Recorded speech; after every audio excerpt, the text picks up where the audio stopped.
అందరికీ నమస్కారం. ఈరోజు కథ ఒక్క ఫోన్ కాల్ అన్ని టెన్షన్లకు మందు. సిటీలో ఎత్తైన బిల్డింగ్. రాత్రి 11:30. ల్యాప్టాప్ స్క్రీన్ నిండా నంబర్లు, మెయిల్స్, డెడ్లైన్స్. కళ్లలో అలసట, మనసులో మాత్రం జీవితం ఇలానే అయిపోయిందా అన్న భారమైన ప్రశ్న.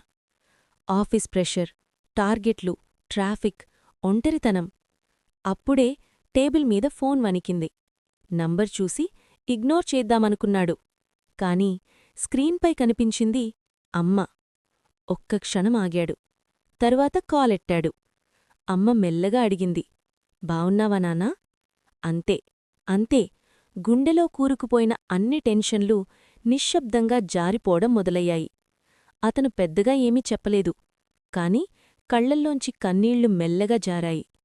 అమ్మ మళ్ళీ చెప్పింది, తిన్నావా నాన్నా? ఆలస్యమైంది, జాగ్రత్తగా ఉండు. సక్సెస్ గురించి కాదు, జీతం గురించి కాదు, ప్రమోషన్ గురించి కూడా కాదు. కేవలం నువ్వు బావుండాలి అన్న మాట మాత్రమే. కాల్ కట్టయ్యాక అతను కుర్చీలో వెనక్కి వాలి ఒక దీర్ఘశ్వాస తీసుకున్నాడు. మొదటిసారి మనసు తేలికగా అనిపించింది. అప్పుడే అతనికి అర్థమైంది, ఆఫీసులో మొదలైన సమస్యలకు అమ్మ గొంతే పరిష్కారం. నీతి, స్ట్రాంగ్ ఎండింగ్.